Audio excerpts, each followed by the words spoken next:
Ik denk dat Harry aan het discussiëren is of dat we een dvd gaan uitbrengen. Zou het kunnen, Harry? Goedenavond, bonsoir. Welkom. Ja, dank u, dat is fijn. Bienvenue. ACE is een organisatie die Europese cinematheken verenigt. ACE, c'est une organisation qui unit les cinémathèques européens, un peu comme FIAF, mais au niveau européen et vraiment pour des cinémathèques. Et A Season of Classic Films est un programme qui a commencé il y a 4 ans, 3 ans, hein, oui, avec Covid, dans laquelle on fait la collaboration de restauration. Dus een programma dat gestart is eigenlijk in de schoot van Europa en binnen ACE is A Season of Classic Films, waarbij de verschillende Europese cinematheken een film voorstellen om te restaureren. En waarbij dat we dan mekaars programma van gerestaureerde films delen en proberen te vertonen in al die Europese cinematheken. Wij hebben voor dit jaar, en dan spreken we dus eigenlijk het voorbije jaar die we nu voorstellen, 2 projecten eigenlijk waar we aan meewerken. Een Hongaarse restauratie, After Death, een Hongaarse stille film, waarvan Cinematheek een belangrijk deel van het beeldmateriaal had. Maar ook Malperthuis van Harry Kummel. En ik vraag nu eerst even aan Bruno, de verantwoordelijke van Digilab, Bruno responsable pour Digilab et Restauration, de nous donner un peu d'explication sur les restaurations. Bonsoir, goedenavond iedereen. Het is maar heel veel plezier dat ik hier sta om de film te restaureren, omdat het eigenlijk een film is die in mijn carrière hier bij Cinematheek eigenlijk al redelijk aanwezig was.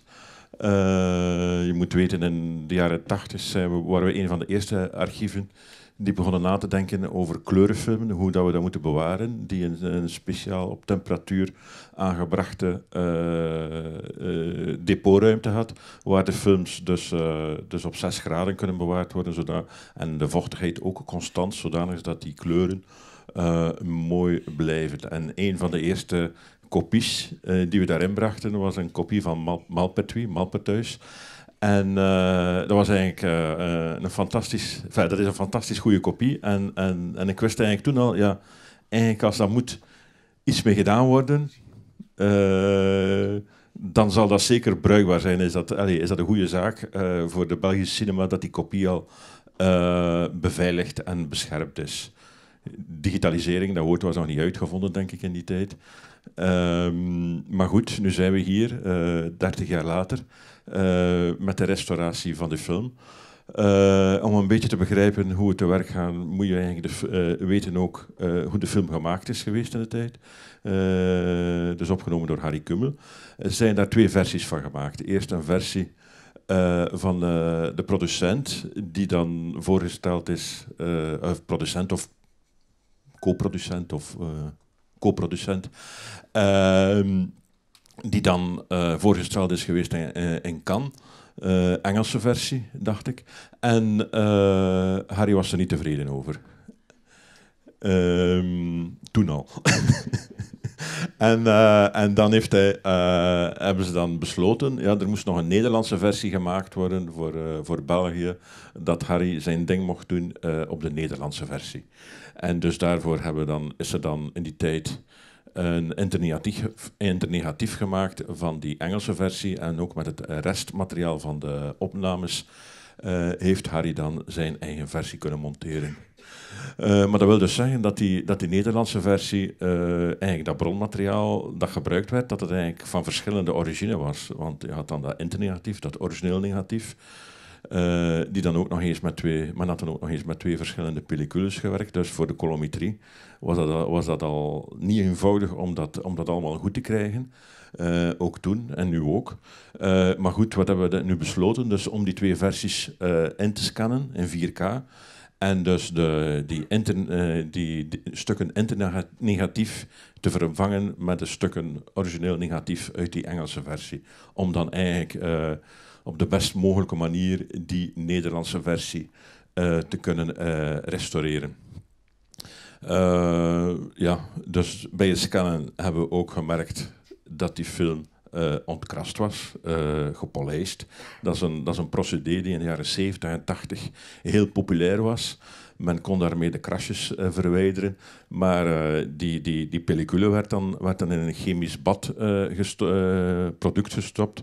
En die chemicaliën die zijn beginnen werken op het beeld. En vooral in het begin van de film, als dat schip toekomt en je ziet die matroos in wit pak, op de scan kwam het eruit met gele vlekken. En dus is er ongelooflijk werk geweest om die vlekken weg te verwijderen. Er waren ook veel krassen, veel strepen, veel scheuren, die dan ook moesten digitaal weggewerkt worden. Het is toch een werk van ettelijke maanden geweest. Wat else? Dan hebben we de grading. Hebben we dan ook Christophe, die de grading gedaan heeft, samen met Harry, heeft dan ook weer, denk ik, een week of 2 geduurd. Toch zeker 10 dagen werk. Ook op de klank hebben we gewerkt. We hebben wel de originele klankband kunnen gebruiken, maar daar hebben we dan toch moeten, want die was redelijk neutraal qua klankkleur. En dus hebben we de lage tonen wat moeten opwerken en de hoge tonen iets naar beneden gedaan. Zodanig dat de dialogen en de klank beter tot zijn recht kwam. Goed, ik heb al genoeg gezegd, denk ik. Jullie weten nu allemaal wat er gebeurd is met die film. Ik laat nog even het woord aan Harry ook. Het restaureren of het digitaal restaureren van films heeft een dubbele functie. L'un part, c'est pour conserver une nouvelle copie à ce moment digital, mais l'autre part, c'est aussi rendre accessible le film, parce que comme la plupart des salles de projection aujourd'hui n'ont pas une projection analogue, mais digitale, zijn die digitale kopies ook een manier om die film terug in de cinemazalen te kunnen vertonen. En wij restaureren het liefste films waarvan de regisseur zelf nog in leven is. En in dit geval blijkt dat zo te zijn. Hè? Half en half. Ja. Dank u en welkom, Harry. Over die film bestaan er heel veel cowboyverhalen. Over de opname, de producties. De opname niet zozeer. Nee? Behalve met Orson Welles, maar voor de rest is dat... Nee, iets tegen uw mond. Ja. Voor de rest is dat een productie geweest het is een gecompliceerde productie geweest, maar met weinig problemen. Het is pas toen...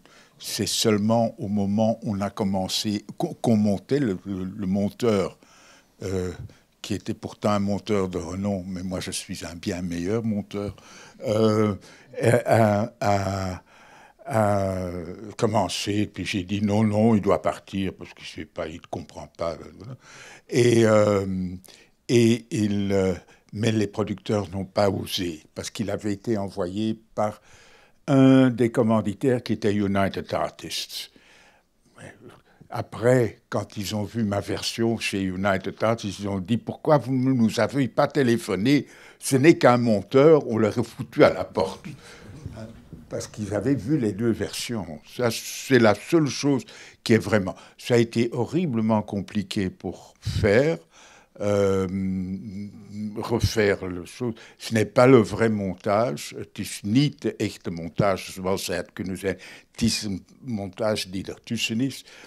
Er bestaat geen echte versie van de film, omdat alle acteurs hun eigen taal spraken. Dus zoals in een Italiaanse film. Dus, maar het zou toch de Engelse versie zijn die dichtstbij zou zijn, omdat de mensen verwachten dat Orson Welles Engels spreekt. Maar al met al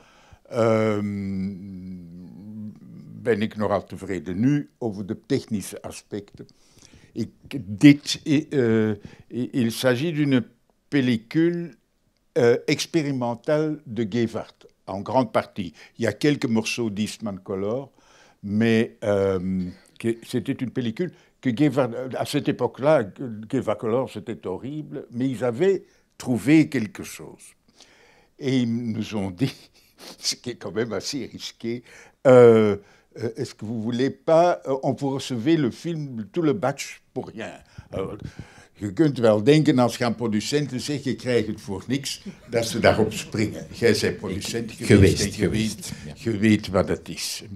Maar dat kon mij niet schelen, want ik zag de resultaten en die waren magnifiek. En ik had iemand die ik... En nu is ze niet meer, jammer genoeg, maar dat was Jerry Fisher.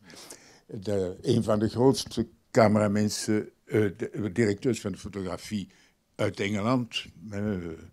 En die zag dat en die zegt, daar kan ik wel iets mee doen. We zullen iets proberen. En hij heeft, en de film werd ontwikkeld bij Gevaert, en hij klaagde wel, want elke rol was, enfin, elke badge, niet elke rol, maar dat komt in badge, die waren, dat was anders. De een had 17 assa, de andere 32, de luminositeit, de kleurbalans. Maar dat vond hij een uitdaging. Et donc, il a fait une chose qui est assez intéressante. Il a tout fait et fièrement, il disait, on va print la copie sur un numéro. À l'époque, en analogue, il y avait une sorte de diaphragme on ne fait pas toucher. Malheureusement, pas touché à l'époque. Malheureusement, ce négatif expérimental, lui, a bougé. Hein?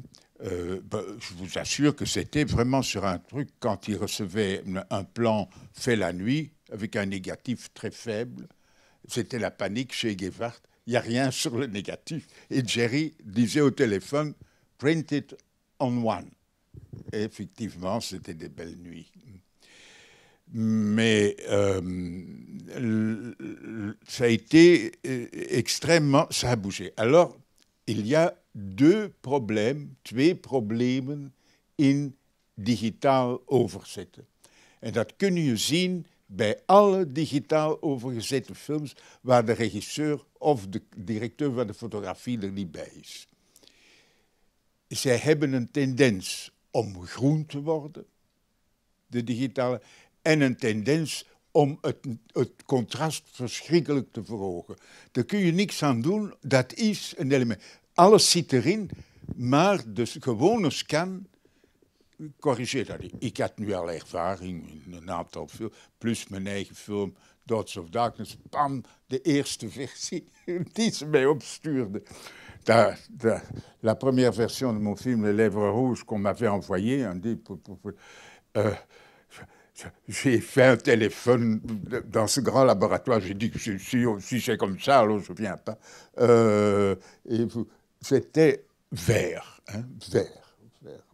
Et ça, c'est la maladie, une maladie. Donc, mais en plus de ce problème, venait le problème de la pellicule même, qui, à part le fait qu'on l'avait dépolie, il y avait des changements de couleur, tout ça. Donc, ça a été, et je dois admirer les gens de la Cinémathèque qui ont fait ce travail préliminaire, parce que il était trop contrasté, je dois dire, et il y avait du vert dedans. Je m'y attendais. Et il y a un deuxième problème, c'est le son. Je ne sais pas si vous avez remarqué, surtout dans les films français, c'est que les versions restaurées ont les bruitages sont toujours plus forts que le dialogue. C'est une bizarre effet de la transcription. Donc, et pourtant, tout le monde devrait savoir. Je viens de revoir un magnifique film, Le ciel est à vous, de Jean Grémillon. De nouveau, le dialogue est quelque part là-bas, et le reste, et c'est encore bon, c'est comparé. Donc, mais là, ils ont laissé toutes les crasses dessus, c'est complètement fou. Mais c'est un magnifique film. Louis Page qui photographie. Vanavond gaan we Malper thuis. Ja. Zonder krassen. Ja. Maar we hebben ons best gedaan vandaag. Ik wil dat vergelijken. Het is heel belangrijk dat de mensen weten, als ze een digitale film zien, dat ze niet altijd zien wat er geweest is. Er zijn uitzonderingen als ze een 3-pak Technicolor, dus de oude Technicolor van voor 53, hebben en de 3 matrijzen hebben en dat de dupes, goede dupes zijn, maar dan nog, die zouden versleten zijn, dan benadert men min of meer, omdat daar alle documenten van zijn, men weet hoe het kleuren moeten zijn. Ik ga even het publiek terug geruststellen. We hebben hier te maken met de meester van de cinema, die de hele evolutie van het analoge heeft meegemaakt en nu geconfronteerd wordt met het digitaal. Voor de meesten van jullie gaat dit een prachtige film zijn. Het is Harry, het is Harry die dingen gaat zien en zich gaat ergeren. Nee, ik zou ze niet zien, vermits ik het gezien heb. Het is voor het materiaal, de basis die er geweest is, een mirakel. Ik moet eerlijk zeggen... Laten we het daar nu op houden. Ja, c'est un miracle. U zal het zien en dan kunnen we nadien nog wat vragen aan het publiek beantwoorden. Ja. Ah wel, dat is vriendelijk. Heb een fijne voorstelling, bon projection. En dan graag uw applaus voor Harry Kummel.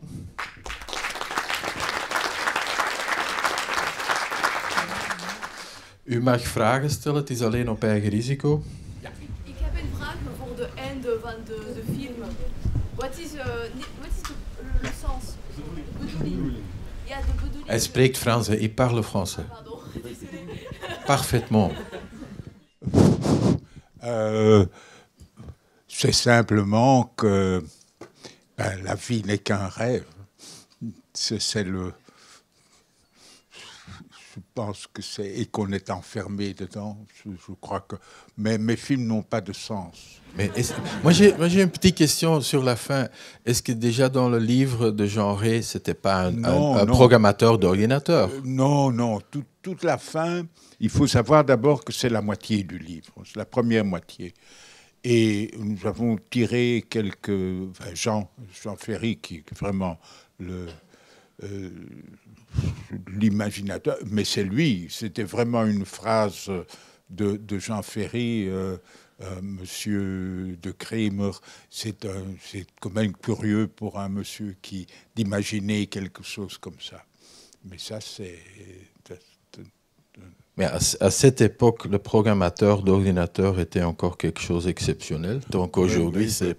Oui, aux années 70, j'avais même le Concorde dedans. Je ne pouvais pas m'imaginer qu'il pourrait un jour disparaître pour une raison très... Donc, mais c'était pour montrer le Coca-Cola, des clichés. Il ne faut jamais oublier que je fais des films qui sont un collier de clichés, c'est fait exprès. C'est des films sur le cinéma, pas des films c'est pas des histoires, ni des significations. Puis-je vous dire que pour moi, votre film n'est peut-être pas plein de ce que vous avez dit, mais pour moi, il est plein d'images et de symboles qui ont une éternité. Oui, mais c'est fait exprès. Hein. Harry travaille que pour l'éternité. Hein. Oui, je sais des choses que les autres ne savent pas, hein, comme je sais des choses que... Ça, c'est vraiment une phrase de Jean Ferry. Je sais des choses que personne ne sait, que je les sais. Hein, ça, c'est vraiment... Je suis plus fort que l'éternité. Aujourd'hui, nous savons plus de choses aussi. Comment? Mais aujourd'hui, nous savons plus de choses aussi. Parce que vous avez été notre passeur. Oui, mais... vous savez... je ne crois pas beaucoup au cinéma qui n'est que le support pour raconter une histoire. Je pense plutôt que non, je ne pense pas que l'histoire est que le cinéma est juste un support. Non, le cinéma, l'histoire est le support pour le cinéma, évidemment. Hein, donc le reste, c'est pas important. C'est les seuls films qui restent quand on voit l'histoire du cinéma. Et ça ne veut pas dire qu'ils sont meilleurs ou pas. C'est le fait que ça continue d'exister parce que ça ne travaille pas sur des notions du temps même, mais des notions qui dépassent le temps. Et ça, je le fais exprès, évidemment, parce que après ma mort, je veux que ça continue. Standbeeld. Oui. Mais non, c'est pour rigoler, mais c'est un film loin d'être parfait, hein, parce que n'oubliez pas, c'est un remontage. Hein, ça a été fait quand je voyais certains plans. Je voyais certains plans qui n'étaient que le deuxième choix. Heureusement, parce que la perfection, c'est terriblement ennuyeux. Oh, bah non, ça c'est... Non. Mais je préfère dire ce qu'Oscar Wilde disait, que tout art est parfaitement inutile. Tous ces gens qui veulent des significations, vous savez, moi... vous mettez le propre de l'art, pour autant qu'il y ait de l'art, c'est la confrontation avec la personne qui regarde, et c'est la chose qu'ils ressentent qui est importante. La chose en soi est ce que c'est, quoi. C'est un film très, très ambitieux. Il souffre, évidemment, que j'ai eu un très, très bon directeur de photo, exceptionnellement bon. Et comme je connais bien la technique, on était un peu... c'est une des choses qu'on faisait des choses... Est-ce que toi, tu sais faire ça? Est-ce que toi, tu sais... C'était un peu ça, parce qu'il était... la plupart, il y a beaucoup de réalisateurs qui ne savent pas ce que c'est deux plans. Hein. Les pauvres directeurs de photos doivent travailler avec. C'est comme à présent les chanteurs d'opéra qui doivent travailler avec des metteurs en scène qui ne connaissent pas la musique ni l'opéra. C'est ça. Et ils chantent quand même, vous savez. Hein. C'est comme les directeurs de photos. C'est ça, quoi. Wie heeft nog... Puisqu'il y a eu deux versions, chacune des versions a-t-elle rencontré son public à l'époque de la sortie? Non. Maintenant, oui, ça commence à avoir une certaine aura d'un film très belge, très... Enfin, ça ne pourrait pas être à l'époque, parce que maintenant, on ne font plus de ce genre de film-là. À l'époque, c'était le cinéma... c'est très de notre pays, hein, mais mes films sont souvent... c'est après que les gens disent « Ah oui, il n'y en a pas d'autres comme ça. » C'est vrai, quand je les vois moi-même, je me dis... Bon, mais c'est comme ça, enfin.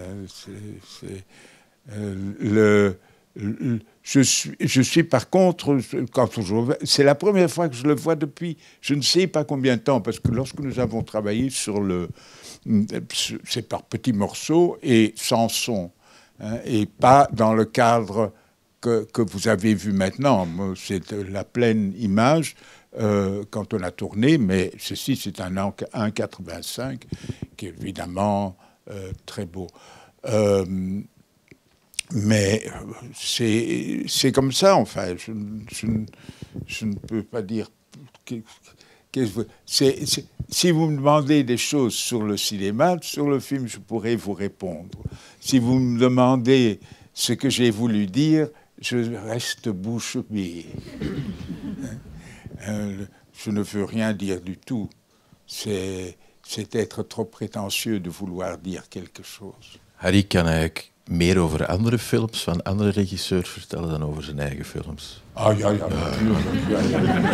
Ja, dat is mijn werk geweest op de filmacademie en op de filmscholen. Dat is commentaar geven over films en hoe ze gemaakt worden. Maar hier en daar ben ik tevreden over dat ik met valse tegenshots werk en dat soort flauwekul. Maar hier en daar ben ik nogal content van een camerabeweging. Ja, zo maken ze... Ja. Hoe is Orson Welles in uw film terechtgekomen? Uitgekozen die zijn. Dat was de samenwerking tussen jullie.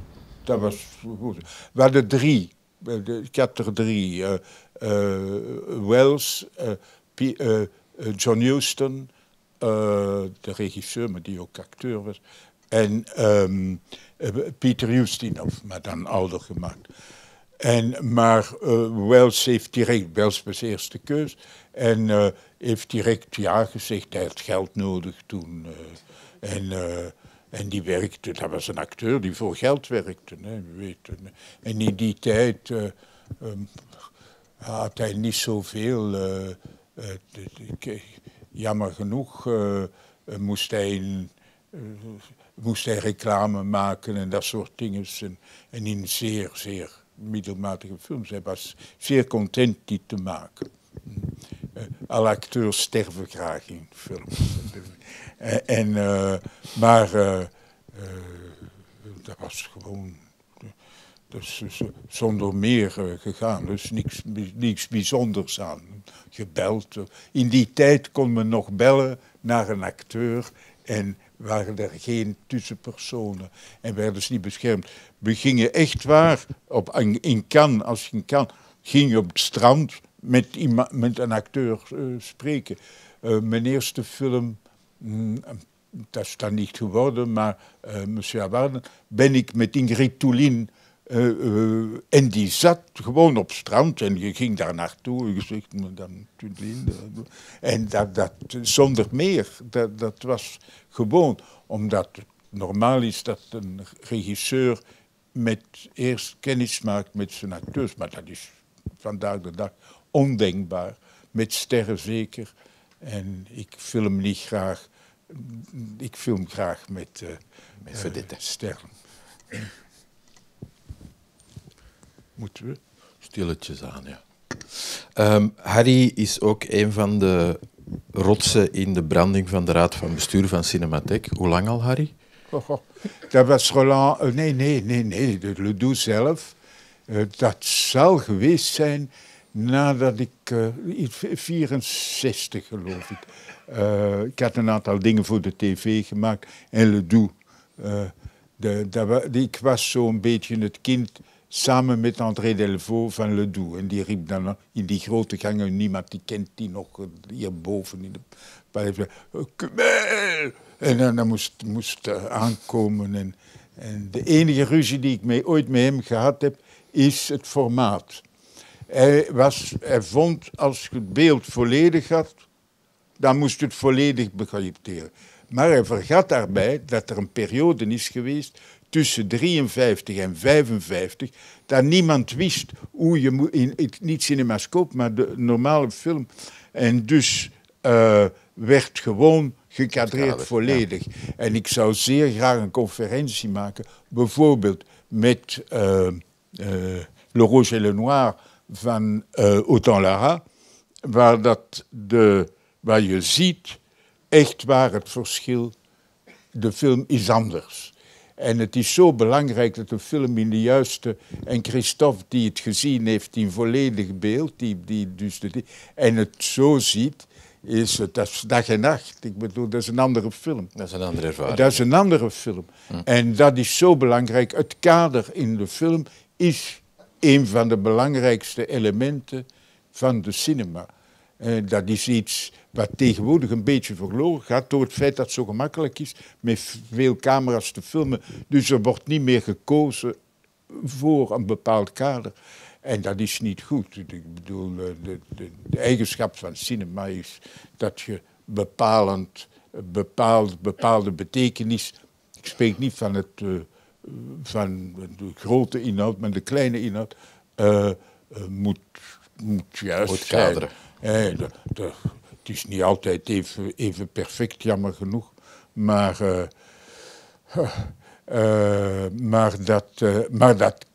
die mevrouw heeft gelijk. Hè, dat als het perfect is, is het niet meer nodig verder te doen. Want je bent nooit content. Dus dat is, zeg maar, ik ben heel content van deze ding. Het geluid is veel beter dan het origineel. Ik weet niet wie het gedaan heeft, maar ik vind het magnifiek. Didier heeft het gedaan. Dank u wel, Didier. En dank u wel iedereen van Digilab, want ze hebben er hard aan gewerkt. Hè. Ik vind het een geweldig... Want de staat van dat negatief... Dat was...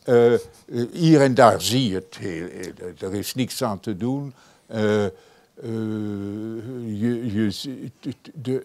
zijn onperfecties die je niet kunt... Maar de kleur is echt magnifique. La robe bleue, hein, la beauté de la robe bleue, quand j'ai insisté qu'il fallait...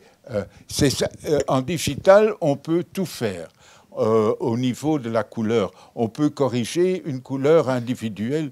Et c'est-à-dire... Comme c'était verdâtre à un certain moment, on changeait. Et puis le bleu, ce bleu électrique qui est tellement beau, c'était du velours de soie. Hein, et le velours de soie absorbe une lumière extraordinairement. J'aime beaucoup cette couleur et il était important que cette couleur et que les couleurs soient consistantes d'un plan à l'autre. Ça devrait rester le blanc de sa chemise doit rester blanc sur tout le. Or, ça c'est très difficile à obtenir en analogue parce que et là on peut faire les corrections en digital. Les gens qui me disent que c'est mieux de tourner sur du film, c'est des idiots. Hein, c'est des gens qui disent que le vinyle, ça a plus de choses que...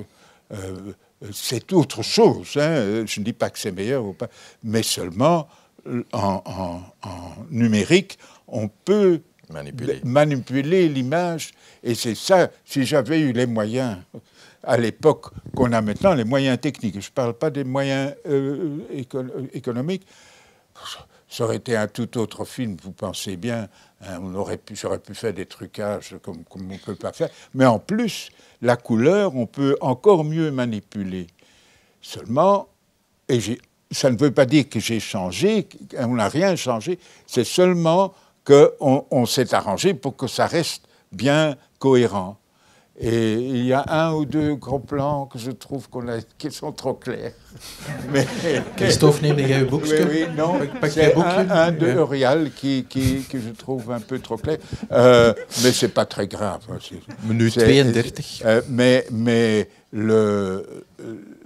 la seule chose, c'est que il n'y a pas d'imperfection de l'image. Je trouve que c'est un travail magnifique comparé à ce que je connais et ce qu'on sait.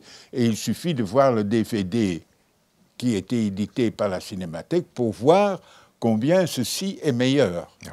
Parce que ça a une chose aussi que, pour moi, j'aime bien les couleurs violentes et, dans le cinéma. Parce que je trouve... Vous savez, hein, la peinture belge était fier d'avoir des couleurs qui tapaient dans l'œil.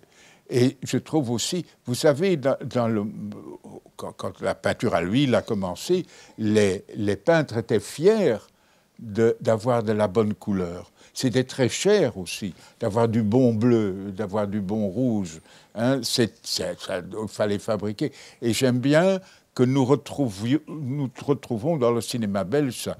C'est aussi longtemps que le système restera ce qu'il est maintenant, nous n'aurons plus ces films-là. Hein, je ne parle pas de la qualité qui est comme ça, mais je parle du genre, de genre. On ne le fait pas parce qu'il n'y a pas de volonté de faire ce genre de film. C'est pas vieux ou pas vieux, c'est simplement cette volonté de faire quelque chose qui est à nous, mais pas dans le sujet, mais dans la forme. Et c'est fini. Non, ils ne le font plus. Enfin, je ne les vois pas. Je ne vois pas. S'ils me montrent un jour un film qui a ça, je serais très heureux, mais malheureusement. Hein, Harry, we gaan allez, we moeten. Maar we kunnen het boven verder zetten. Dank u wel.